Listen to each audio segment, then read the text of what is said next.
Hi. So we're looking at chapters 9 and 10 this week, and so I wanted to highlight some things from each of those two chapters for you to focus on. Um, Chapter 9 on brief interventions. Brief interventions can be a tool to be employed in those instances where we don't really have opportunities for long-term treatment. It may be that the setting is not a specific substance abuse treatment setting. It could be primary care provider, frontline healthcare providers, um, mental health providers that just want to do some brief check-in with the client, with perhaps the idea that referral could be made, or maybe even as you get to later on here, this idea of normal self-regulation, where you get someone thinking about the fact that indeed they perhaps do have a problem. And so with the brief intervention, you can get them going on their own in some instances. The acronym of FRAMES is offered here in this chapter as a way to look at this material and think about how you would work through this in a brief intervention process with someone. So beginning with feedback, the F from FRAMES, feedback, you're going to gather information from the client and give it back to them so that they have an understanding of what you are seeing based upon what they're saying to you, of course. Responsibility, the R, here wanting to instill in the client the idea that they're responsible for the next step. They've got to make the decision to move forward with this or not. Providing advice. You, as the expert, so to speak, can give them information about what you're seeing, information about substance abuse, information about treatment, and so any kind of advice that's relevant to the particular case. A menu of options. Okay, you get the feedback, you're saying you're responsible for this, here's some advice about this. Now, realistically, what are they going to be able to do? What's available to them? What do you think they're capable of doing? Empathy. We keep coming back to this, of course. Your empathic listening is going to hopefully engage them with you so that they will see that you're aware of what's going on with them and care about what's going on with them. And then self-efficacy. In other words, getting the client to believe that they have the wherewithal, they have the resources, they have the strengths to do what needs to be done in this particular case. So FRAMES is a good way to look at the different elements of this brief intervention. Motivational interviewing is an example of brief intervention. One of the co-authors of our textbook, Bill Miller, is the person who developed motivational interviewing. And so what we're wanting to do is to move the client from a stage of ambivalence to action. Preparation, then action. And one session can do a lot. I've seen some videos of Miller and others employing these techniques in just one session and turning a person toward action rather quickly.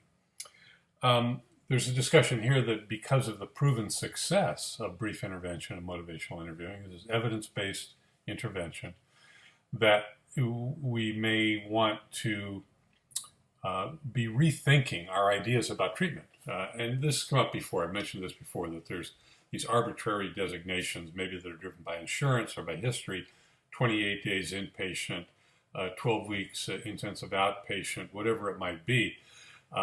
With what we can do with brief intervention, motivational interviewing, we don't have to think about treatment in those stereotypical traditional ways necessarily in every case. It will be required in some cases, but not all cases. Using brief interventions to improve retention. I mentioned to you before Miller's epiphany that he had at the clinic he was running, where he wanted to move the clinical staff up to the front desk to more quickly engage the client and begin to understand what the client is there for and what the client needs. And that improves retention. So the brief intervention can do the same thing. And then the combination of pharmacotherapy and brief intervention, like methadone, maybe methadone detox, which is going to be a briefer period of time, but you've got the opportunity to provide the methadone, stabilize them, they're off heroin or other opioids, and you can do some intervention work to orient them toward a state of preparation and action.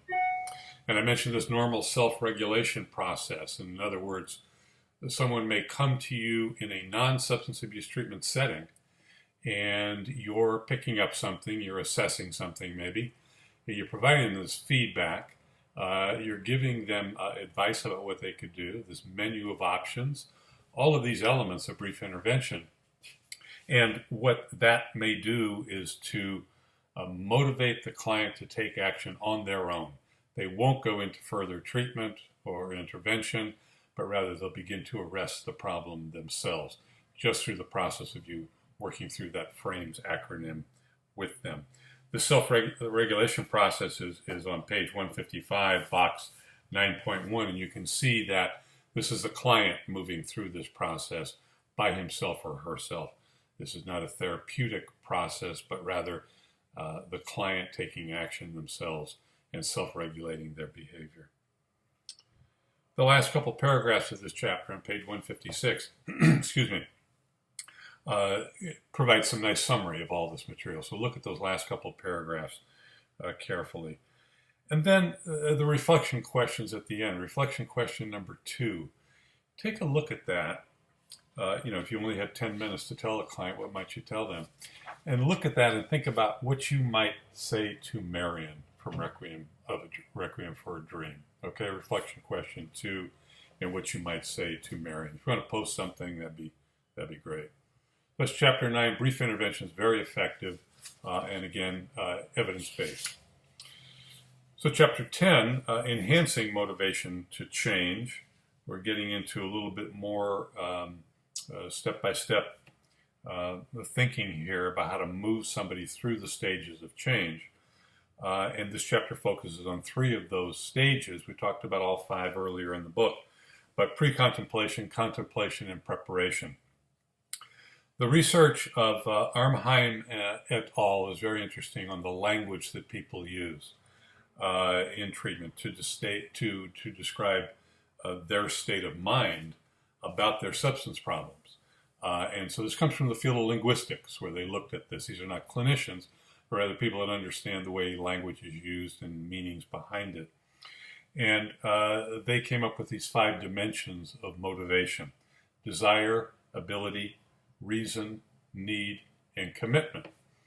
And commitment, based upon the research, is the determinant. That's the one that is going to determine whether someone is truly going to be engaged in treatment. And a client need not work through these other dimensions, the desire, ability, reason, need, but rather they're at a point of commitment. Their language reflects that they're committed to doing something. Then that's the key, if they reach that point. So what you have to do is to work with what you have. You know the old saying of meet the client where they are. You have to work with the motivation you have.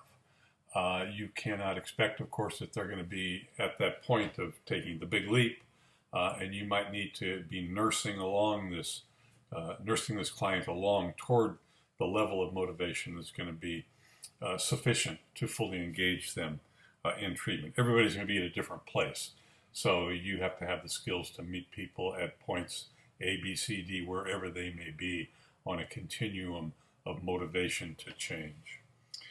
So the underpinning of motivational interviewing is to establish discrepancy. Client comes in and tells you A, and you say, well, let me tell you about B also.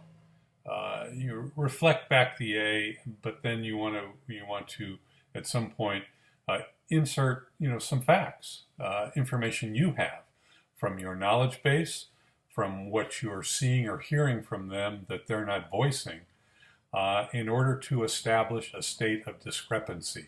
What they're saying does not match what you see. And that's where that ambivalence is going to come in.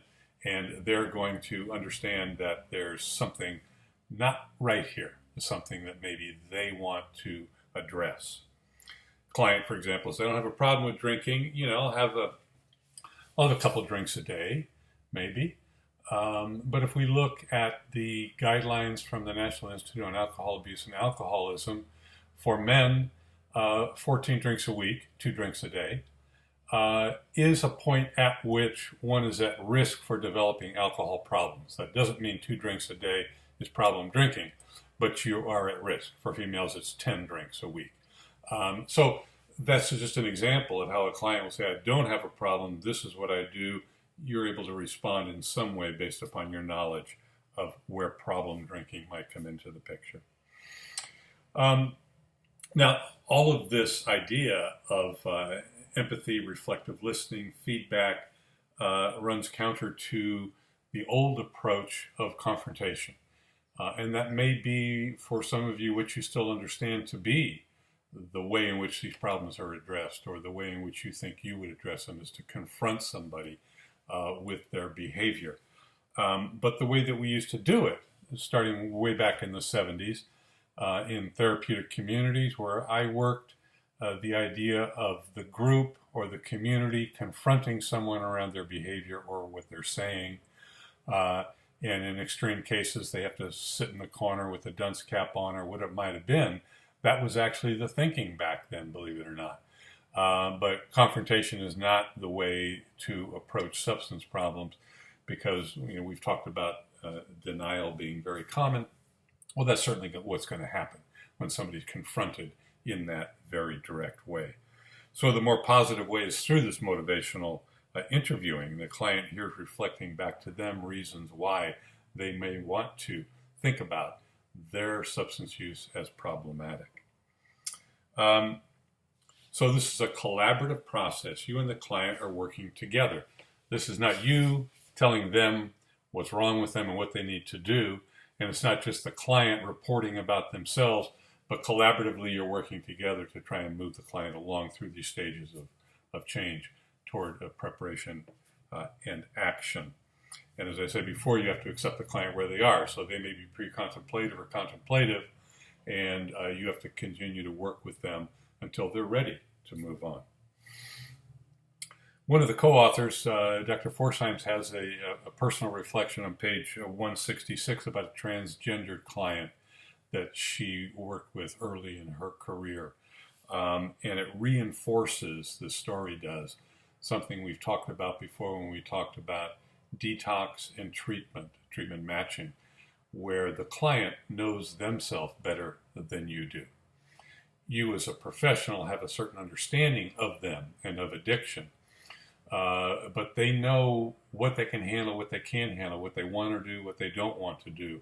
And so recognizing that and accepting that is going to make it a lot easier for both you and for the client.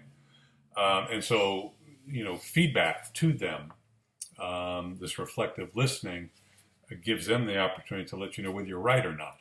And if you are, then you keep moving forward. So you're gathering data, you're giving it back to them, and they're affirming it or not.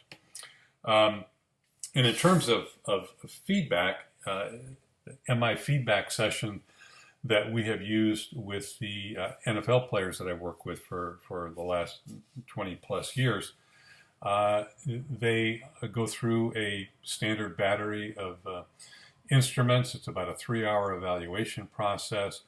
And then once the testing psychologist who evaluates them has completed his or her assessment of those data, the testing psychologist and the player's case manager and the player get on the telephone, because the players have now returned to their home cities, their team cities. They get on the phone and they go over the results of the evaluation in an MI format. And so not saying this is what's wrong with you, but rather this is what we see. What does that mean to you? Do you think that's anything that you think you want to address or could address? And if so, how? And so 45-minute, 60-minute feedback session framed within motivational interviewing. So that it's not just a presentation, a confrontation of data, but rather providing back to that individual a sense of what was found in the evaluation, and trying to find out what it means to them and what we could do to assist them if there's anything that they do want to address in all those data. So it's an opportunity to continue the evaluation dialogue and to do it in an MI fashion. And in this way, you give ownership to the client, which is important. They have the information they need to decide what it is they want to do, if anything, and then it's on them to make that decision. So that's Chapter 10 and Chapter 9. Take care. Bye.